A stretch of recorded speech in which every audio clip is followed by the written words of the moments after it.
오늘부터 몇 달에 걸쳐서 구약 성경에 나오는 선지서 혹은 예언서라 부르는 성경책을 한 시간에 한 권씩 그렇게 살펴보려고 합니다. 최근 몇 달 동안에는 시편 23편을 한 절 한 절씩 또 한 절 안에서도 중요한 어구별로 아주 상세하게 살펴본 바가 있습니다. 그런데 이제 성경을 전체 한 권을 한 번에 이 설교 시간을 통해서 살펴보게 되면 그렇게 자세하게 볼 수는 없고 한 권의 가장 중요한 핵심만을 중심으로 개관을 할 수밖에 없겠습니다. 그러나 이제 성경 공부를 할 때는 여러분들이 항상 숲을 보는 방식과 나무를 보는 이 두 가지 방식을 둘 다 해야 합니다. 어느 한쪽만 그렇게 성경을 우리가 한쪽 방식으로만 보게 되면 성경을 제대로 이해할 수 없습니다. 그래서 항상 성경 66권 전체, 구약 전체, 신약 전체가 뭘 말하는지에 대한 기본적인 개관은 마음속에 그려져 있어야 되는 거예요.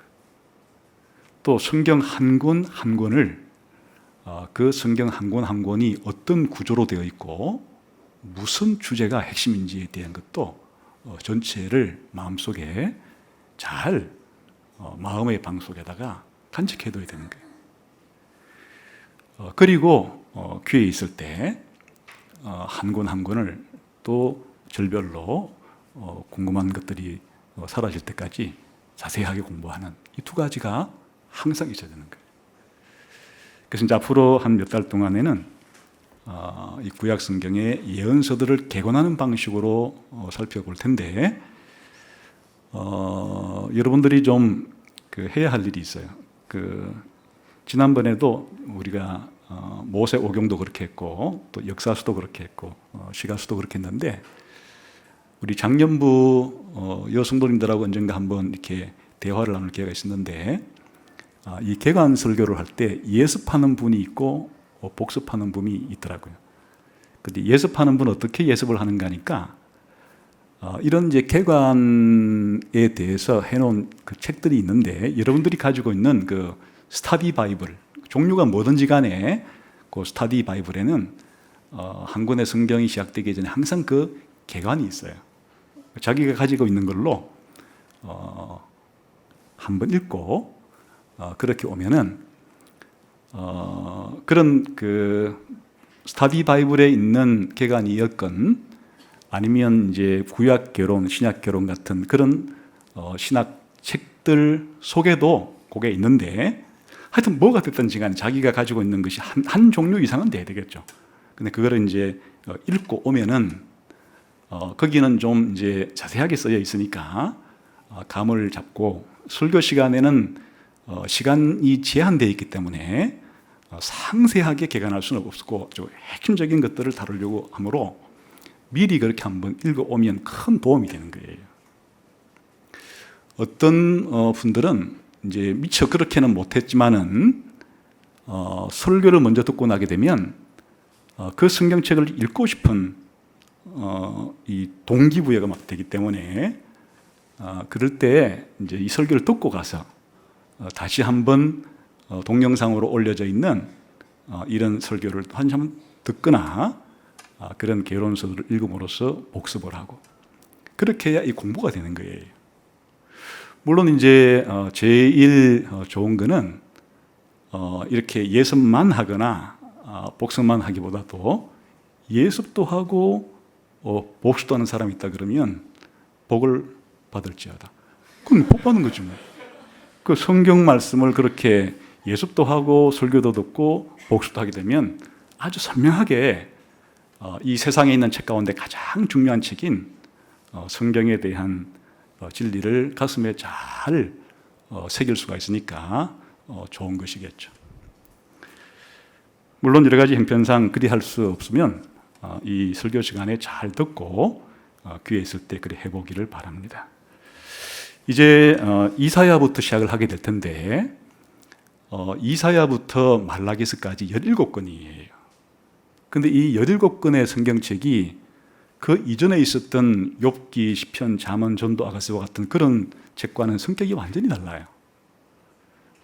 그런 시가서들은 매일매일의 생활 속에서 우리가 어떻게 예배해야 되는지, 이 잠언 같은 그런 것들을 생활 속에 어떻게 적용해야 되는지, 이런 매일매일의 삶 속에서 하나님 백성으로 살아가는 것에 대한 어느 정도 지침이라면 이 예언서라고 불리는 그런 책이 아니에요. 그런 책이 아니고 역사에 대한 책이에요. 지나간 역사와 현재 역사와 앞으로 올 역사에 대해서 하나님의 관점으로 이 선지자들에게 하나님께서 그걸 해석해 주는 거예요. 그러니까 이 선지서라고 불리는 이 책이 쓰여지게 된 시점은 이스라엘의 역사 가운데 아주 독특한 시기에 쓰여졌는데, 그 독특한 시기란 뭔가 하면 나라가 망하기 직전부터 나라가 망하고 다시 나라가 회복되어지는 아주 이스라엘 역사 전체에 있어서 절체절명의 중요한 순간이라고 부를 수 있는 그 기간 중에 일어난 일을 기록한 거예요. 그럼 이스라엘 역사 가운데 가장 중요한 이 시간이 언제 있는가 하니까, 물론 더 중요한 것은 건국대일 거고, 건국이라는 것 자체가 이제 모세 시대 때 시내산에서 하나님께 율법을 받으면서 하나님과 언약 관계를 맺은 게 이스라엘의 건국이에요. 그리고 다윗 시대 때 그 이스라엘의 정체가 이제는 왕국으로 바뀌었어요. 그전까지 왕국이 아니었어요.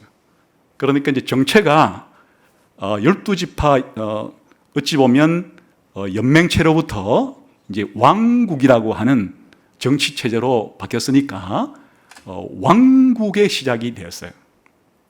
그런데 이제 이 하나님의 백성이었던 이스라엘 왕국이 솔로몬을 기점으로, 이제 솔로몬이 하나님께 범죄하고 해서 솔로몬 아들 때에 나라가 둘로 쪼개져요.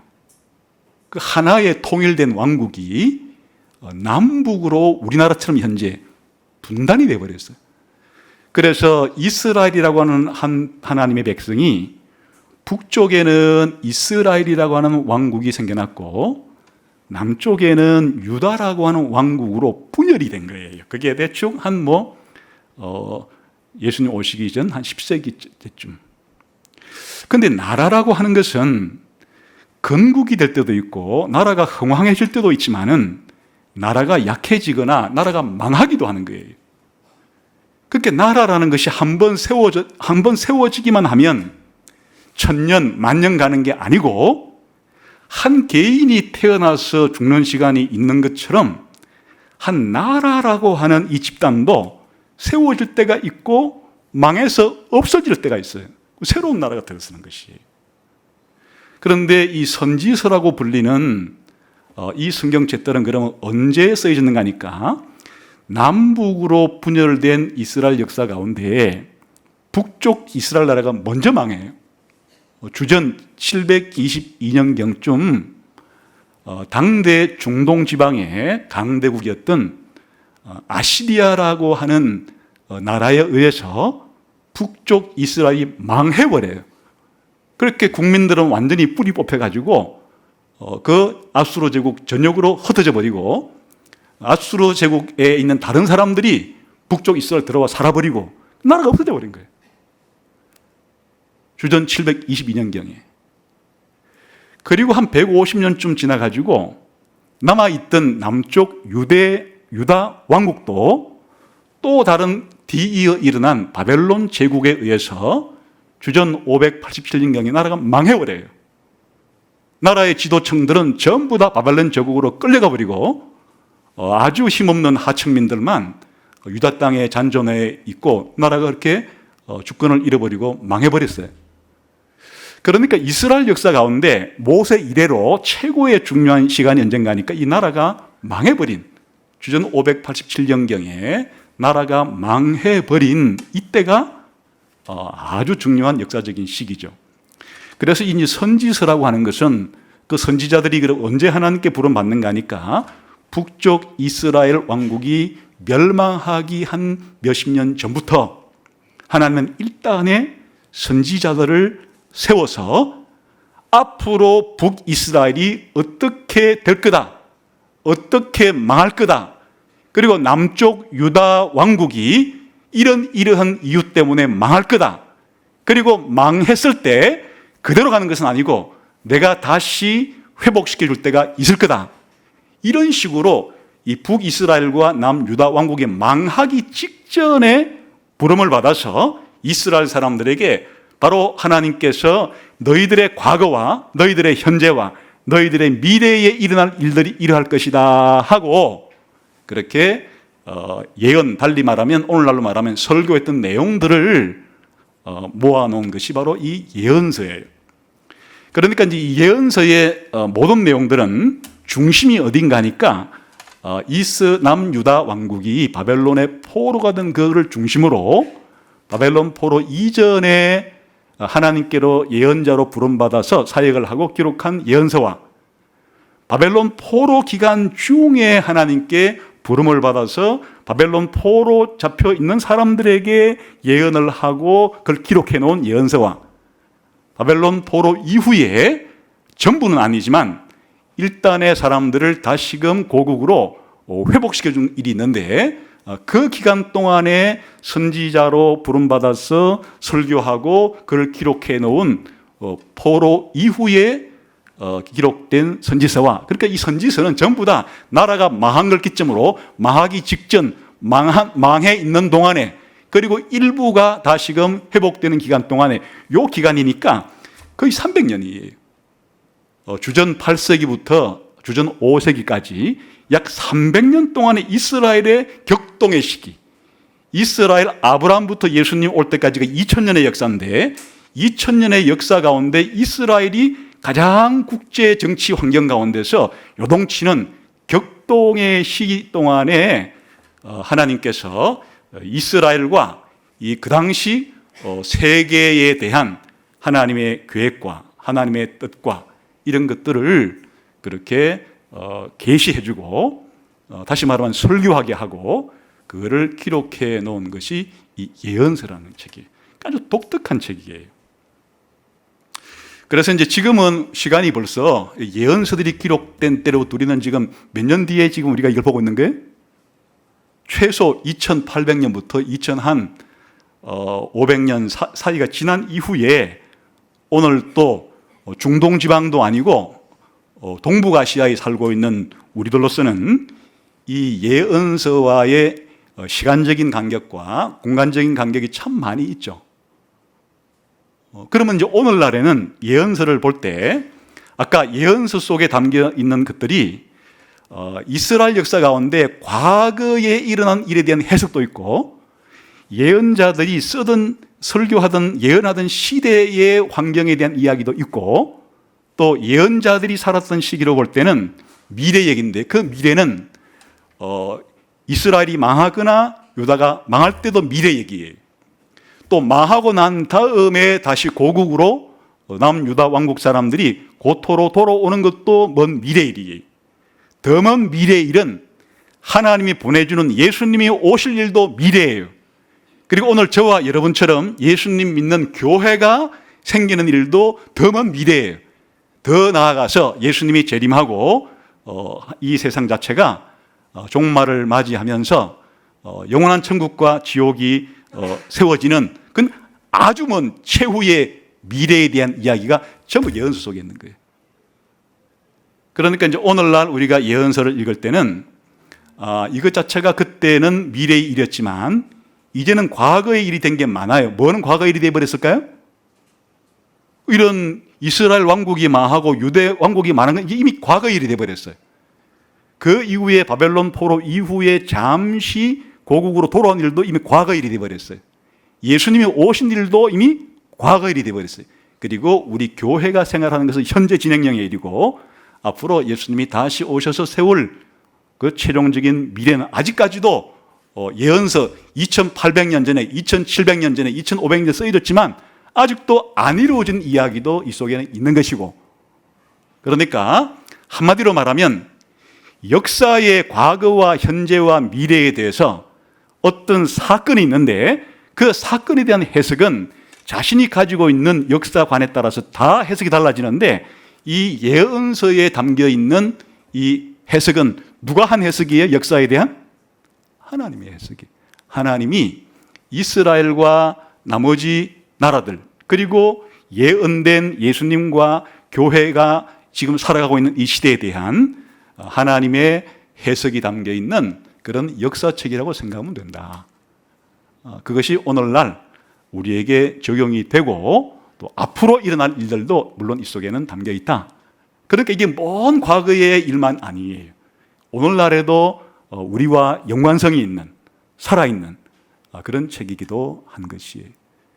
이런 맥락을 가지고 그러니까 이제 이것은 단순히 시편처럼 하나님께 기도드리고 찬양드리고 또 욥기처럼 고난이 생겼을 때 이 고난의 한가운데에서 어떻게 이걸 극복해 나가고 이런 차원의 문제가 아니라, 우리가 살아가는 이 역사의 과거와 현재와 미래가 어떻게 진행이 되어 왔고 지금도 진행이 되고 앞으로 이 역사가 어떻게 진행이 될 건가에 대한 관심, 역사에 대한 의식, 역사에 대한 관심이 있어야 되는 거예요, 기독교인들은. 그러니까 예언서라고 하지만 실제로 기독교적인 역사책이다, 이렇게 생각하시면 되는 거예요. 그래서 그 중에 이제 오늘은 17권 가운데 최초에 기록되어진 이사야라고 하는 이 선지서를 보려고 해요. 우선 보시면 양이 꽤 많아요. 몇 장으로 되어 있습니까?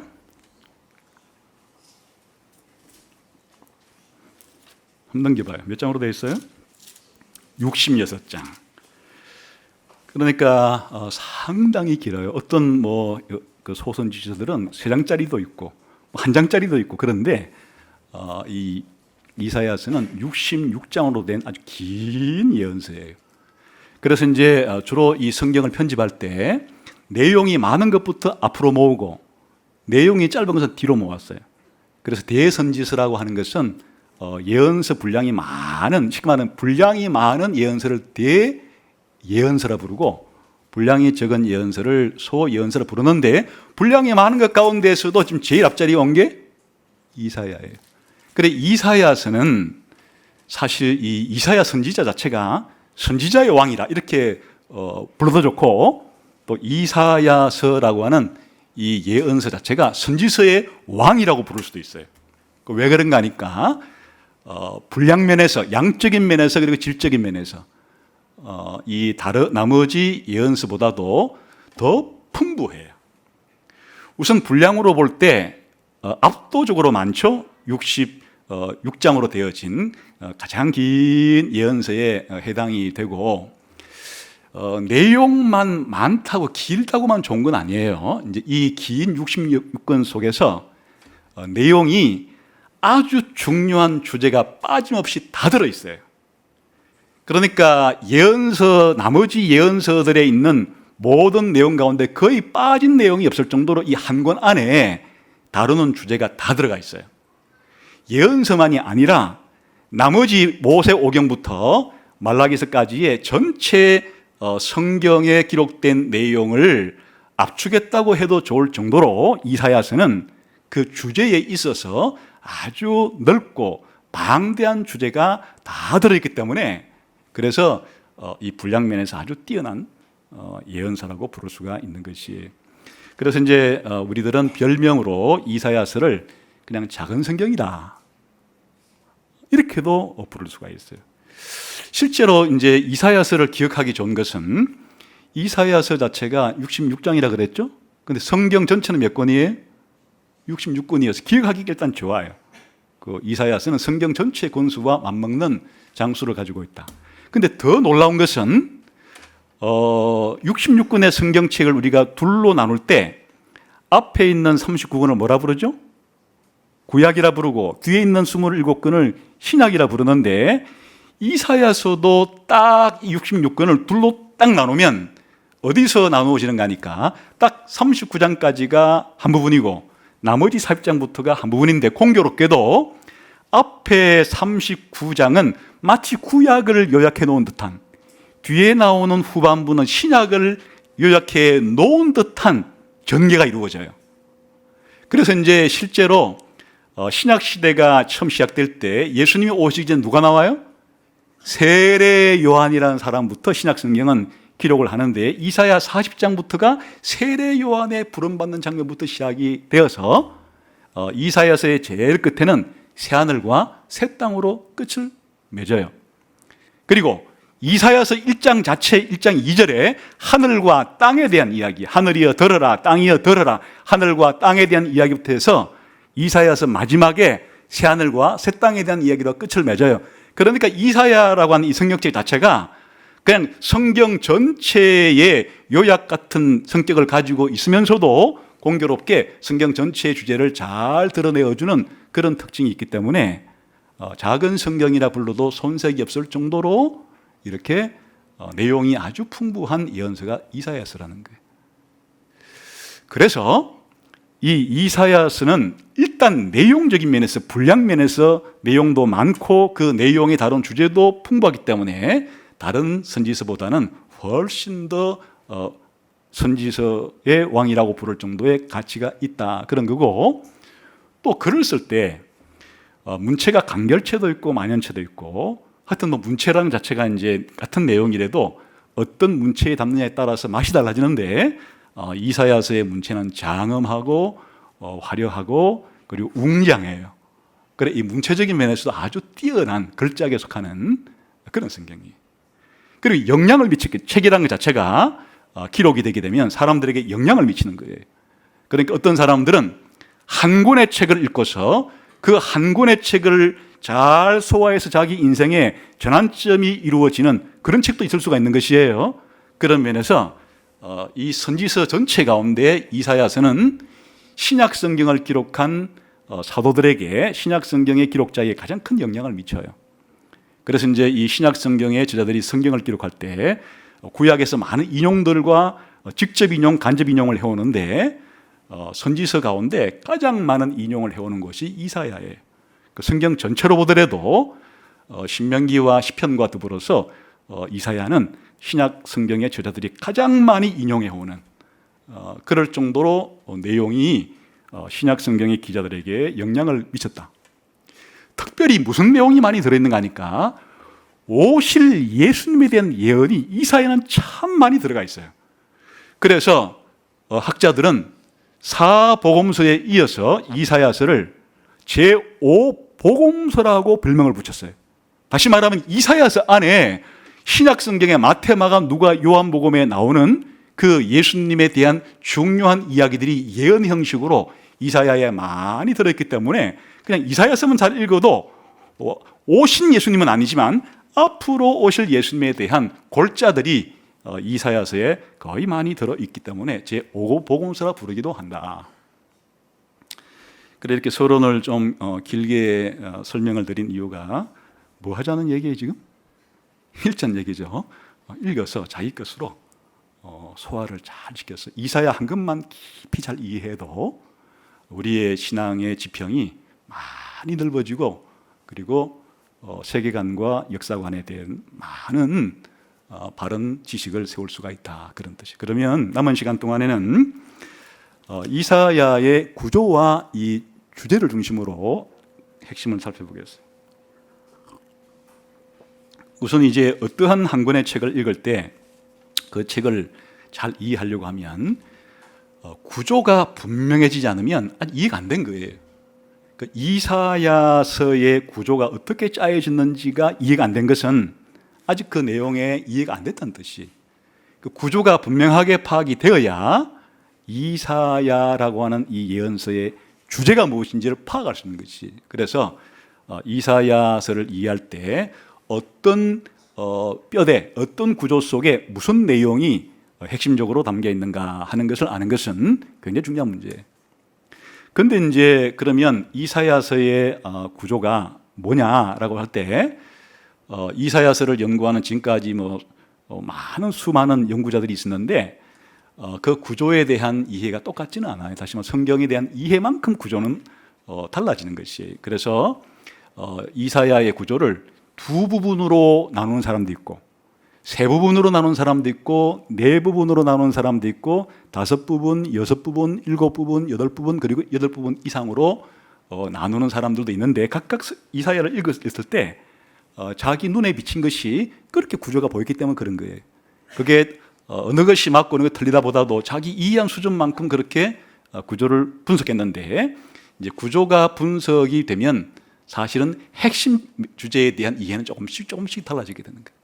저는 여러분들에게 이 모든 구조에 대한 내용을 설명드릴 수는 없는 거니까 내가 생각할 때 그래도 이사야서를 이해하는데 핵심적으로 가장 잘 구조 분석이 되어졌다 하는 것은 7부분으로 나오는 구조 분석이에요. 그러니까 이사야서가 크게 나누면 한 7부분으로 그렇게 나누면 단락이 잘 서로 간에 구분이 되기도 하고 전체가 잘 조화롭게 이해될 수 있다, 그래 생각하는데, 7부분으로 나누더라도 이 7부분들이 묘하게 동심원적인 구조로 짜여 있어서 첫 부분하고 마지막 부분이 거의 주제가 비슷하거나 대조되거나 상응을 하고, 두 번째 부분과 여섯 번째 부분도 같은 방식으로 상응을 하고, 세 번째와 다섯 번째 부분도 상응을 하고, 마지막 네 번째 부분이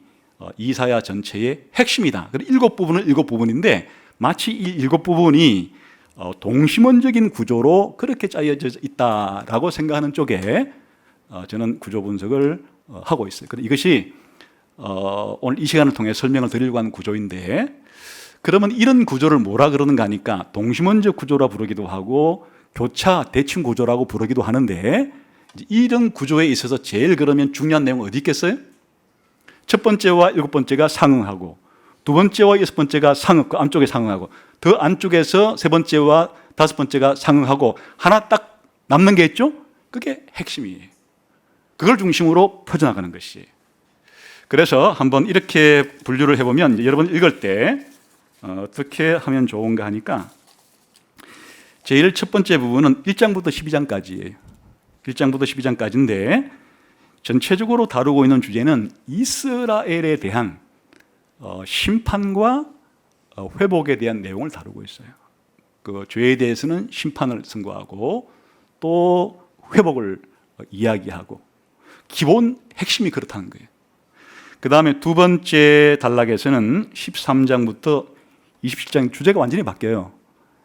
이때는 이스라엘이 아니고 이스라엘을 둘러싸고 있는 주변 나라들에 대한 심판과 회복에 대한 이야기. 그러니까 이스라엘이라는 나라를 둘러싸고 있는 나라들이 가깝게는 모압, 에돔, 블레셋 같은 이런 나라들이 이스라엘 주변에 있고, 더 멀리는 북동쪽으로는 메소포타미아 문명권에 있는 저런 아수르나 바벨론 같은 나라가 있고, 이스라엘의 먼 남서쪽에는 이집트 문명권에 있는 이집트라는 큰 제국이 있어요. 이런 나라들에 대해서 하나님이 심판을 선고하기도 하고 구원을 약속하기도 하고. 그러니까 주제가 다르죠. 앞에는 누구라 그랬어요? 이스라엘 나라에 대한 심판과 구원에 대한 이야기라면, 두 번째 이 단락에서는 이스라엘 주변에 있는 여러 나라들의 열국에 대한 심판과 회복, 구원에 대한 주제로 기록이 되는 것이 다르죠. 그러니까 지금 방향이. 그 다음에 세 번째 단락은 28장부터 35장까지인데, 이제 이스라엘 나라와 주변 나라가 있다는 얘기는 서로 국제 정치상에서 서로 이웃 나라와 평화롭게 지낼 수도 있고, 이웃 나라와 전쟁을 할 수도 있고, 나라라는 건 그런 것이에요. 그랬을 때 이스라엘이 자기 나라의 안보를 유지하기 위해서 이제 그 당대에 다른 나라와 동맹을 맺거나 전쟁을 하거나 이런 일에 있어서 요 세 번째 단락에서는 이스라엘이 강대국을 의지해서 자기 나라의 안보를 유지하려고 하는 이런 행동에 대해서 그걸 하지 말라. 쉽게 말하면 강대국을 신뢰하지 마라. 강대국을 의존하지 말라. 하나님을 의존하라. 그런 이야기가 주된 내용이에요. 이 외에도 내용 있긴 해도. 그게 이제 35장까지고, 그 다음에 가장 중요한 네 번째 이 파트가 아까 이런 구조 속에서는 뭐라 그랬어요? 가장 중앙 부분, 핵심 부분인데 이게 이제 36장부터 39장까지예요. 왜 이렇게 분류를 하는가 하니까 지금까지는 이 글 쓰는 방식이 시 형태, 운문의 형태였는데 딱 여기 36장부터 39장까지는 산문이에요. 벌써 글 쓰는 형식 자체가 뚜렷이 구분이 되는 거예요. 그래서 이제 여기에 그리고 뭐도 구분이 되는가 하면 앞에 나왔던 얘기들은 주로 신탁이라고 부르는 예언인데 여기는 그 히스기야 왕 이야기예요. 그러니까 이게 이제 아주 이사야서의 중앙 부분에 들어있으면서도 히스기야 왕에 대한 이야기로 되어 있고 그리고 형태는 산문의 형태로 되어 있고 그래 이게 이제 아주 중앙 부분에 들어있는 중요한 내용인데 핵심이 뭔가 하니까 거룩하신 여호와만을 의지하고 신뢰라 하는 게 이 중앙 부분에 들어있는 핵심 내용이 좀 이따 살펴보겠는데 그래서 대충 이제 이 전반부와 중앙까지 이렇게 되어 있고 그 다음에 다섯 번째 부분이 40장부터 48장까지가 한 큰 단락인데 이게 아까 여호와만을 의지하라는 것을 중심으로 그 앞부분에 뭘 의지하지 말라 그랬어요? 강대국을 의지하지 말라 그랬는데 이게 대비되면서 우상을 의지하지 말라. 거의 매 장마다 우상을 의지하자는 말들이 다 들어있어요. 그러니까 이제 아주 서로 명확하게 중앙을 대칭으로 딱 접치면 이렇게 강대국을 의지하지 말라는 것과 이 우상을 의지하지 말라 하는 내용이 접쳐지는 것이에요. 이게 이제 다섯 번째 부분이고 여섯 번째 부분은 49장부터 55장까지가 되겠는데 이제 여기에는 뭐가 나오는가 하면 하나님께서 여호와의 종을 통해서 예루살렘을 회복시켜준다는 얘기예요. 아까 요것과 뭐가 대조가 되는가 하니까 열국의 왕들과 열국에 대한 심판과 회복이라고 그랬는데 요건 대조해서 여호와의 종을 통해서 예루살렘을 회복시켜준다는 게 서로 대칭을 이뤄요. 더 쉽게 말하면 앞부분은 바벨론의 멸망과 이 부분은 예루살렘의 회복이라고 하는 이런 주제가 서로 대조를 이루어요. 그리고 이제 마지막 56장부터 66장까지 일곱 번째 단락은 또다시 이스라엘에 대한 심판과 구원에 대한 이야기여서 첫 번째 부분과 상응하게 되는 거예요. 대충 이제 이사야라고 하는 성경책이 이렇게 짜여져 있다. 그래 읽을 때 그냥 읽는 것보다는 이렇게 단락 구분을 해서 대충 뭐를 다루는지를 이렇게 알면 마치 길을 갈 때 뭐를 가지고 가는 것과 같은 것이 지도를 손에 쥐고 가는 것처럼 이렇게 구조에 대한 지도를 가지고 이 성경을 읽어가면 전체 큰 흐름에 대한 것을 이해할 수가 있는 것이. 그럼 오늘은 이제 이 중에서 가장 이사야서의 중심 부분이 어디 들었다 그랬어요?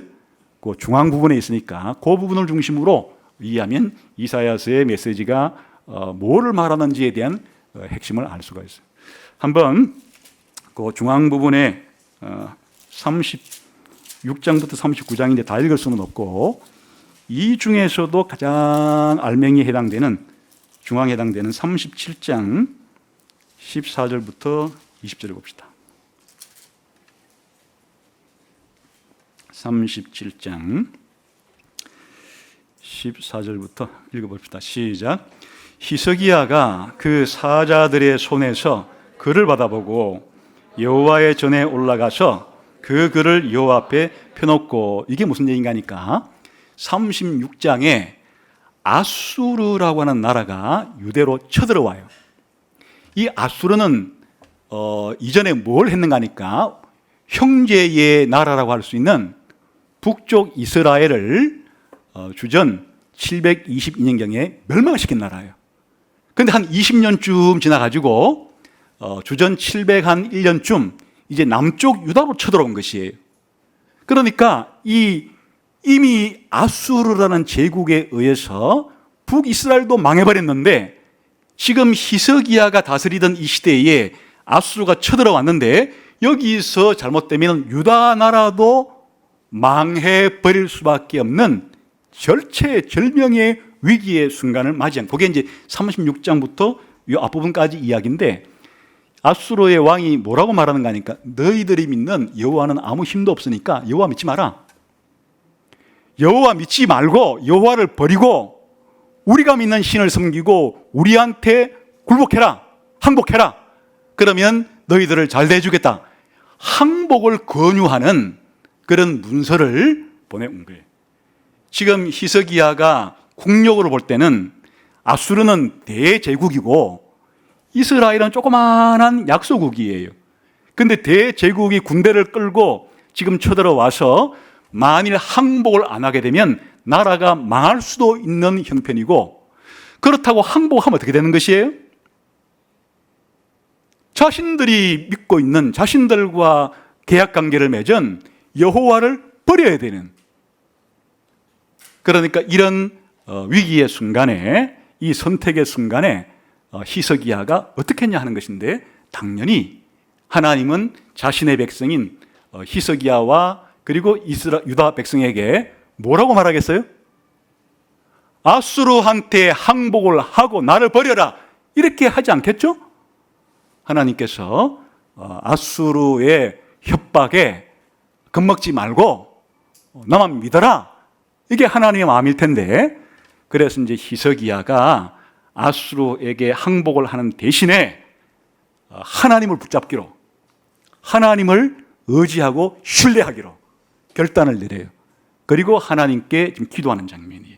그러니까 글이라는 것은 항복 문서를 앞에 놓고 지금 이제 하나님께 나아가서 지금 기도하는 장면. 그 다음에 왜 히스기야가 이런 선택을 했는가? 시작. 그룹 사이에 계신 이스라엘의 하나님, 만군의 여호와예요. 주는 천하 만국의 유일하신 하나님이시다. 주께서 천지를 만드셨나이다. 이게 왜 히스기야 왕이 군사적으로나 경제적으로는 사실 싸움이 되지 않는 이런 아수르의 공격에, 협박에 굴복하지를 않고 눈에 보이지 않는 하나님께 자신의 믿음을 걸기로, 자신 국가의 운명을 맡기기로 여호와 하나님을 의지하고 신뢰하기로 했는 거니까 하나님이 누군지를 알았기 때문에. 히스기야가 하나님에 대한 인식을 어떻게 가지고 있어요? 그룹 사이에 계신 이스라엘 하나님 만군의 여호와야. 그룹 사이에 계시다는 것은 다른 표현으로 이 그룹 사이에 뭐가 있는가 하니까 하나님의 보좌가 있어요. 그러니까 그룹들은 어디 있어요? 천상에 하나님의 보좌 주변에 있는 천사를 그룹이라고 부르는데, 그룹 사이에 앉아 계시다 하니 그룹 사이에 보좌가 있는 것이에요. 그러니까 높고 큰 보좌 위에 앉아 계시는 만군의 여호와여. 쉽게 말하면 이 지상에 있는 모든 나라를 세우기도 하고 강하게 하기도 하고 약하게 하기도 하고 패망시킬 수 있는 주권을, 통치권을 가지고 계신 만군의 여호와 하나님이 당신이 아닙니까? 이런 하나님을 직접 대면한 사람이 있어요. 이사야서 안에. 누가 그렇게 대면했죠?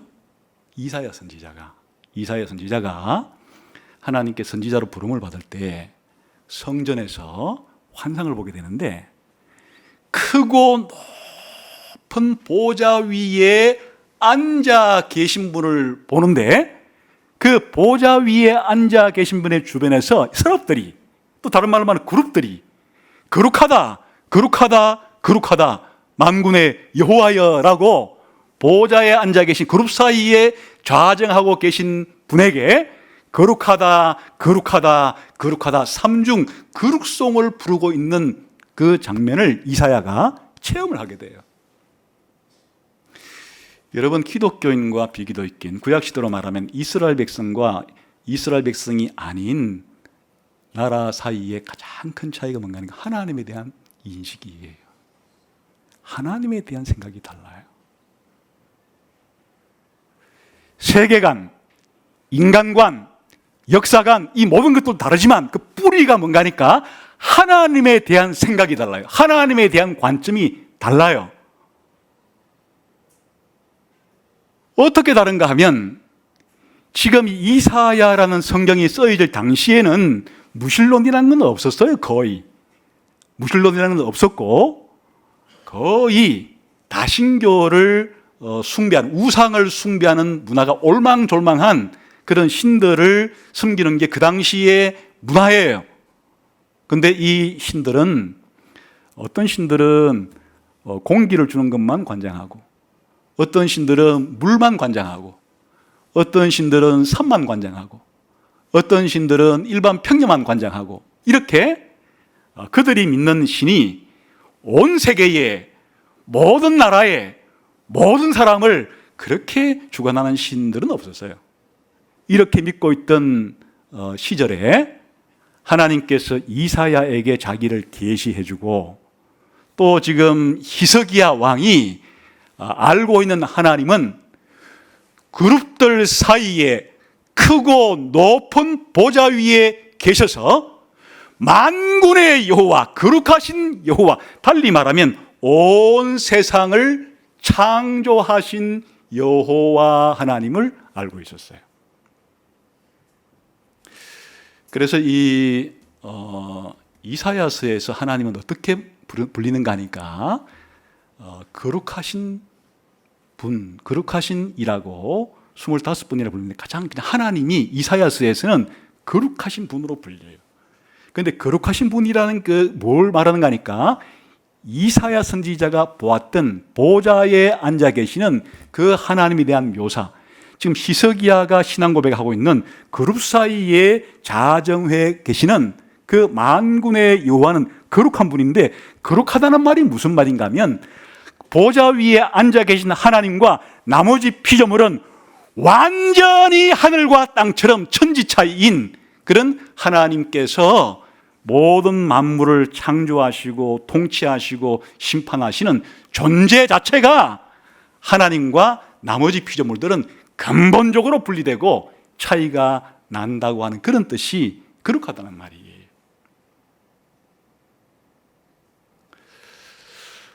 오늘날도 기독교인과 비기독교인의 차이가 무엇인가 하니까, 비기독교인들은 이 세상의 중심이 하나님 중심으로 돌아간다는 사실을 알지도 못하고 믿지도 않아요. 그러니까 하나님이 이 우주의 주인이시고 하나님 중심으로 이 세상이 돌아간다는 걸 모르게 되면 거기에 대응해서 다른 생각들을 가지고 살아가는데, 오늘날의 상당수 많은 사람이 개인주의적인 생각을 가지고 있어요. 자기가 이 세상의 중심이에요. 모든 건 자기 중심으로 돌아가야 되는 것이에요. 내가 판단하는 것이 맞고, 내가 행동하는 것이 맞고, 그냥 자기 중심으로 이 세상을 살아가는 이 개인주의라고 하는 개인 중심주의가 하나님이 보좌 위에 앉아 계신 분이라는 것을 모르게 되면 그런 생각을 가지고 있어요. 이것은 굉장히 심각한 세계관과 인간관이에요. 개인은 존중받아요. 하나님께서는 우리 개인을 한 사람 한 사람 존중해요.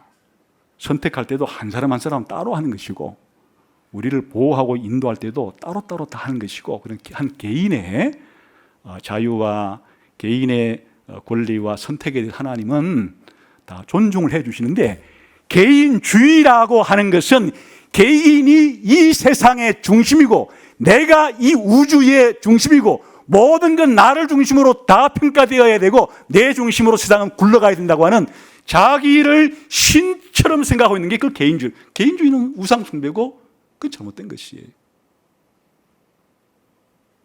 지금 문화가 그렇게 흘러가고 있어요. 어떤 사람은 개인주의는 아닌데 특히 한국 사람 가운데는 그런 사람이 꽤 있을 수는 있어요. 가족주의. 개인주의는 좀 넘어섰어요. 그런데 중심의 범위가 가족이에요. 우리 가족이 아무리 나쁜 짓을 했더라도 무조건 자기 편이에요. 그러니까 자기 가족들에게는 온갖 좋은 것들에 대해서 모든 것을 가족 중심으로 그렇게 생각하고, 다른 사람의 가족들은 희생을 당하거나 말거나 간에 자기 가족을 중심으로 이 세상을 꾸려가는 것은 그건 개인주의는 넘어섰거든요. 가족주의인데 그 가족주의도 우상숭배고 잘못된 것이에요. 그룹 사이에 자정에 계시는 거룩하시고 창조의 만군의 여호와를 모르게 되면 그런 일이 생기고, 더 나아가서는 민족주의적인 생각을 가진 사람들이 있어요. 이 세상에는 수많은 민족들이 있는데 그냥 자기 민족이 이 세상의 중심에 있고, 그냥 자기 민족의 이해가 되면 다른 민족은 해쳐도 되고, 다른 민족은 굴복시켜도 되고, 다른 민족은 피해를 주어도 자기 민족만 잘 살면 된다는 이 민족주의는 우상숭배예요. 민족이 이 우주의 중심이 아니에요. 역사의 중심이 아니에요. 그러니까 만군의 하나님, 천지를 창조하시고 지금도 다스리시고 장차 심판자이시고 모든 피조물 위에 높이 계시는 거룩한 하나님을 모르면 사람들은 뭔가를 자기 중심으로 삼게 되는데, 그 중심은 실제로 이 우주의 중심이 아니에요. 그들 마음대로 할 수가 없어요. 또 그들은 이 세상이 돌아가는 것을 다 이해할 수도 없고 판단 내릴 수도 없고 제대로 이 세상 전체를 조화 있게 균형 있게 할 수도 없는 것을 자기가 인생의 중심에, 세상의 중심에 그렇게 사는 것, 이게 하나님께 대한 반역이고 죄가 되는 거예요. 왜 히스기야는 당대를 볼 때 세계 최강대국이었던 아수르와 아수르 왕에게 굴복하지 않는가? 그 아수르와 아수르 왕조차도 그룹 사이에 자정에 계시는 크고 높은 보좌에 앉아 계시는 만군의 여호와여 창조주이시며 구속자이신 하나님에 비하면 그냥 먼지와 같고, 하나님이 불어버리면 아수르 제국도 조만간 망하고 말 그런 나라인데 왜 그런 티끌 같은 먼지 같은 아수르 제국에 굴복하겠어요? 이 그룹 사이에 자중에 계시는 만군의 거룩하신 하나님을 아는데, 그리고 그분이 자신의 왕이시고 자기는 그분의 백성이 되어 있는데 하나님께 헌신하고 충성하는 것이 맞죠. 하나님을 신뢰하는 게 맞죠. 이게 핵심이에요. 왜 이 세상에 강대국을 의지하지도 않고 우상을 의지하지도 않는가? 이 우상이라는 게 뭔가 하면, 아까 그 당시에 올망졸망한 다신교를 섬기는 게 우상인데, 오늘날에 이런 우상들은 섬기지 않죠. 무슨 우리가 돌을 깎아서 만들어요, 나무를 깎아 만들어요. 그거는 오늘날의 용어로 말하면 각종 주의가 붙은 것이에요. 그것이 왕정주의든 민주주의든, 그것이 공산주의든 사회주의든 자본주의든, 무엇인가 하나를 이 세상의 극단적인 가장 중요한 가치관으로 그렇게 중심에 세우는 것은 그게 오늘날의 우상숭배예요. 그 주의가 무엇이든지 간에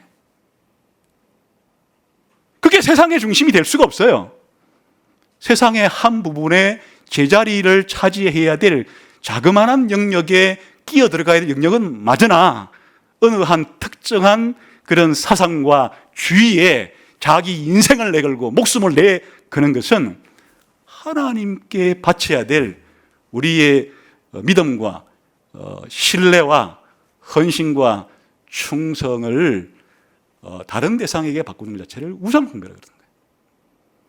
그러니까 이사야서가 우리에게 뭘 가르쳐주고 싶은가 하니까, 이런 북이스라엘이 멸망하는 사건과 또 북이스라엘을 멸망시킨 그 강대국이 남유다를 멸망시키려고 하는 이런 국제정치의 한가운데서 하나님 이외에 손쉽게는 강대국의 정치 권력을 의존하기 쉽겠고, 또 손쉽게는 강대국의 나라 사람들이 믿는 그런 우상을 더 섬기기가 쉬운 이런 상태에서 절대로 여호와 하나님 이외의 다른 대상에 대해서는 절대적인 믿음과 절대적인 충성과 절대적인 신뢰를 바치지는 않고 오직 여호와 하나님께 절대적인 믿음과 절대적인 가치와 절대적인 순종을 드리겠다고 하는 것은 이분이 바로 그룹 사이에 자정하고 계시는, 그래 이사야에서는 이 하나님을 부르는 명칭이 거룩한 분이다, 혹은 영원하신 분이다, 혹은 이걸 풀어쓴 이제도 계시고 장차 오실 분이다,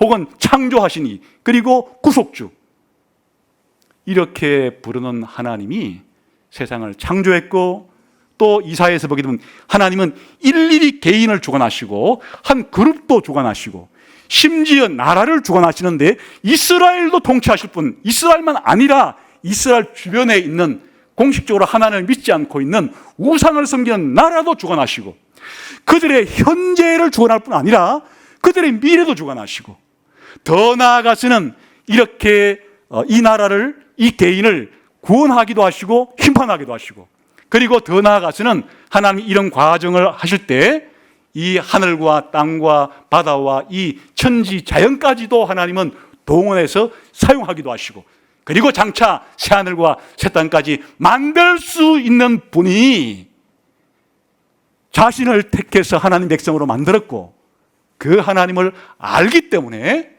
오직 여호와 하나님만을 믿고 신뢰하겠다고 하는 것이고, 그리고 당대의 정치적인 권력이건 경제적인 권력이건 어떠한 권력이든 권력에 빌붙거나, 그리고 다른 하나님 이외에 그런 우상들을 섬기지 않고 하나님만을 신뢰하겠다. 이사야서가 가르쳐주는 중심 메시지. 이 외곽에서 하나님은 열국도 심판하기도 하시고 구원하신 분이기도 하고, 하나님 백성들도 죄가 있을 때는 징계하기도 하시고 다시 회복시키기도 하시는 분이라는 것을 이사야가 보여주는 것이에요. 여러분, 오늘날 여러분들은 이중국적자예요. 기독교인으로서는 하나님 나라의 국민인 동시에 시민이고, 또 대한민국이라고 하는 나라의 국민이기도 해요. 그러니까 지금 여러분의 정체성은 어느 한 나라의 국민이라기 하는 게 아니고 두 나라의 국민이 동시에 여러분이 가지고 있는 이중국적을 가지고 있는데, 당연히 둘 중에 하나가 뭐가 더 중요하고 뭐가 더 중요하지 않은 게 있죠. 둘 중에 똑같지가 않아요.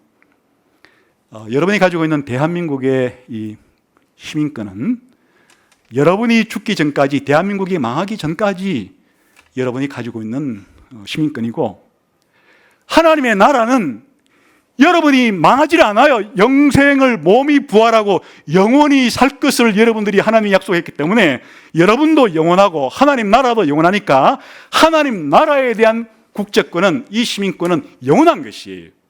그러나 우리가 이 땅에 살아 있는 동안에는 내가 속해 있는 대한민국의 시민으로서도 이 나라가 그렇게 안전하게 튼튼한 안보를 가지고 국민의 재산과 생명이 보존되는 나라가 되도록 하는 것은 우리의 국민으로서의 사실 책임이죠. 그러니까 기본적으로는 이 이사야서에 나오는 왕들이, 아하스라는 왕과 히스기야라는 왕이 그 세계 국제 정세에 대한 판단을 오판을 하게 될 때 나라가 망해버렸어요. 하나님의 관점으로 그렇게 이제 해석은 해주지만 그 당시에 원래 강대국과 약속이 있을 때 이 이스라엘이든 유다든 약소국이에요. 두 강대국 사이에 다리처럼 끼어 있는 나라예요. 그러니까 한쪽은 북쪽에 있는 강대국은 아수르나 바벨론이고, 남쪽에 있는 강대국은 애굽인데, 아까 전에 그 강대국을 의지하지 말라 그럴 때 아수르가 쳐들어오게 되면은 그 남쪽에 있는 이집트라고 하는 강대국에 붙어가지고 우리를 보호해달라고 이렇게 이집트와 동맹을 맺어서 하나님은 의지하지 않은 채 그렇게 자기 나라를 유지하려고 하기도 하고, 북쪽 이스라엘은 왜 망했는가 하니까 처음에는 아수르와 동맹을 맺었다가 결국에는 아수르를 배반하게 됨으로써 나중에는 아수르라는 강대국에서 멸망을 당한 것이에요. 그러니까 이제 나라라고 하는 것은 한 번 세워졌다고 영원한 것은 아니고, 우리 하나님 나라는 망할 일이 없어요. 우리가 기독교인으로서 속해 있는 하나님이 나라는 영원히 사는 것이 망하지를 않아요. 세상 나라는 다 망해도 하나님의 나라는 영원 무궁하니까 그건 영원 안전불변이에요. 그러나 우리가 살아가고 있는 이 땅의 대한민국 시민으로서의 우리가 해야 할 일은 대한민국도 흥할 수도 있고 망할 수도 있는 문제예요. 그럴 때 이제 오늘날 항상 우리 대한민국도 강대국들 사이에 끼는 약소국이에요. 전 세계적으로 볼 때. 다른 나라와 동맹을 안 맺어도 우리의 자주국방을 스스로 할 수 있는 나라는 아니에요, 지금. 그런데 공교롭게도 우리나라의 외곽에 있는 나라들이 세계 1, 2, 3위가 다 우리나라 주변이에요. 미국이 세계 1위예요, 지금. 국력이. 중국이 세계 2위예요. 일본이 세계 3위예요. 전 세계 1, 2, 3위 되는 나라가 이 한반도 주변에 열강, 강대국으로 지금 포진해 있는데 여기에 이런 강대국들 사이에 사이가 좋으면 우리들은 뭐 어느 한쪽에 붙을 필요가 없겠죠. 그러나 강대국들 사이에 사이좋던 관계가 깨지고 서로 전쟁을 해서 소위 말하는 패권 경쟁과 패권 전쟁을 벌일 때는 이런 약소국들은 줄을 잘 서야 되는 거예요. 어느 나라 편에 서야 나라를 보존하고 어느 나라 편에 서게 되면 나라가 망할 수도 있는 게 역사의 현실이고 국제 정치의 현실이에요. 그럴 때 우리나라가 주변 열강 강대국들의 이런 지금은 미중 전쟁이 벌어지고 있으니까 틈바구니 속에서 어디를 택하느냐 하는 것은 국민들의 몫이에요. 그러니까 이 문제는 성경에 나와 있지 않아요. 반미를 하건 친미를 하건 반중을 하든 친중을 하든 반일을 하든 친일을 하건 성경의 시절에 없던 나라인데 하나님이 그렇게 우리들에게 하라고 한 것이 아니고 그건 여러분이 대한민국 국민으로서 선택하는 문제예요. 어느 것을 선택하든 그걸 죄라고 부르시는 내용이 아니에요. 각자 선택을 하는데 각자 선택을 할 때 그냥 여론에 휩쓸려서는 안 되는 것이고 공부를 좀 해야 되는 것이. 지금 현재 국제 정세가 어떻게 흘러가고 미국과 중국이 싸웠을 때 어느 나라가 이길 것인지에 대한 판단력도 길러야 하고 이렇게 하기 위해서 여러분들이 입수할 수 있는 정보들을 얻어서 그렇게 분별하고 판단한 끝에 여러분이 우리 대한민국이 나아가야 될 이런 외교와 이런 거에 대한 지지든 반대든 할 수는 있는 것이에요. 그런데 그거를 교회 와서 싸우면 안 되는 거예요. 여기 와서 친미다, 반미다, 친일이다, 반일이다 여기서 싸우지 말고 거리 가서는 싸워도 돼요. 싸우고 오면 되는 거예요. 일주일 동안 싸우다가 여기 와서는 딱 소독을 하고 여기서는 우리가 무슨 나라 지금 시민으로서 내가 친미든 반미든 친일이든 반일이든 친중이든 반중이든 우리 모두는 주일날 교회에서 모일 때는 대한민국 시민으로서 우리가 모인 게 아니고 하나님 나라 시민으로 모였기 때문에 하나님 나라 시민으로서의 우리의 역사관의 가장 중요한 것은 바로 전폭적인 하나님을 신뢰함으로써 하나님 믿지 않는 사람과는 구별되는 이 인생관과 역사관을 가지고 살아야 하고 그러나 시민으로서의 책임도 있는 것이니까 그것은 각자 그렇게 일주일 동안 살면서 여러분이 판단하는 대로 그렇게 적극적으로 여러분의 의사를 정치적으로 개진해도 되는 것이에요. 되는 것인데 한 가지 중요한 사실은 이 정보가 편향되게 입력이 되게 되면 한쪽으로 몰릴 거니까 여러분이 할 수 있는 한은 양쪽의 견해들을 다 한번 무엇이 옳고 그른지를 봐라. 그래 대부분의 경우에 정치적인 성향은 좌우로 나누는데 되게 우파가 정권을 잡을 때는 이 대부분의 이 지상파, 공중파들은 여건에 따르게 마련이고 또 좌파가 정권을 잡을 때는 또 현재 지상파, 공중파들은 전부 다 여건 중심으로 보도를 하게 되어 있는 게 생리상. 그러니까 현재 돌아가는 상황을 잘 알기 위해서는 이런 여건 중심의 언론과 그렇지 아니하는 다른 언론, 요즘에는 유튜브 같은 곳에 개인 방송과 집단적인 방송이 많이 일어나니까 그것들을 여러분이 골고루 한번 보는, 골고루 보고서 판단을 내려서 그렇게 행동을 하면 된다. 그건 여러분의 자유와 권리에 속한 문제예요.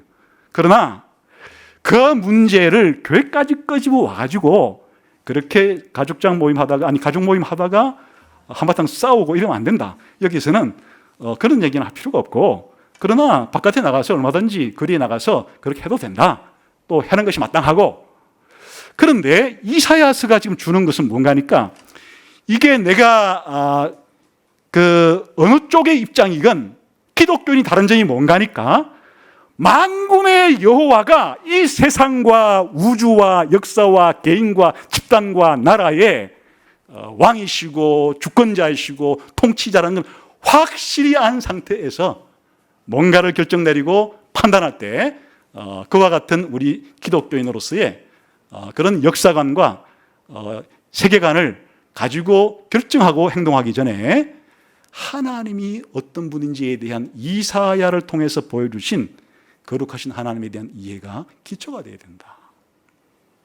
그래서 이사야서는 바로 이 거룩하신 하나님, 만군의 여호와, 영원하신 분, 이제도 계시고 전에도 계시고 또 창조주이시고 구속자이신 이분이 개인이건 집단이건 국가이건 쉽게 말하면 오늘날로 말하면 교회이건 세상이건 다 통치하시는 분께서 심판도 하시고 구원도 하시는 분이라는 사실을 알고서 그렇게 우리들은 이 세상과 대한민국을 그리고 세계를 바라보는 시각도 길러야 하고 그리고 앞으로 되어질 이 세상의 교회의 역사와 세상의 역사에 대한 역사관도 길러야 한다. 그래야 우리가 하나님 나라 시민으로서도 바르게 살 수가 있고 대한민국 국민으로서도 바르게 살 수가 있다. 우리들은 역사의식을 가진 상태에서 그렇게 살아가야 된다 하는 게 이사야서가 던져주는 중요한 메시지가 됩니다. 기도하겠습니다. 하나님 아버지, 세상을 살아갈 때 이 세상의 주인이 누구신지에 대한 확고부동한 믿음을 주시고 또 이 바른 지식에 근거해서 우리의 인생을 설계하고 또 교회와 또 시민으로서의 삶을 살아가는데 바른 분별력, 바른 선택, 바른 행동을 할 수 있도록 인도해 주시기를 원합니다. 무엇보다도 거룩하신 하나님을 알고서 겸손하게, 겸비하게 우리의 죄악들을 하나님 앞에 토로하면서 우리의 약함과 악함을 인정하면서 하나님의 은혜를 구하면서 그렇게 살아갈 수 있는 저희 모두가 되게 해 주옵소서. 예수님 이름으로 기도하옵나이다. 아멘.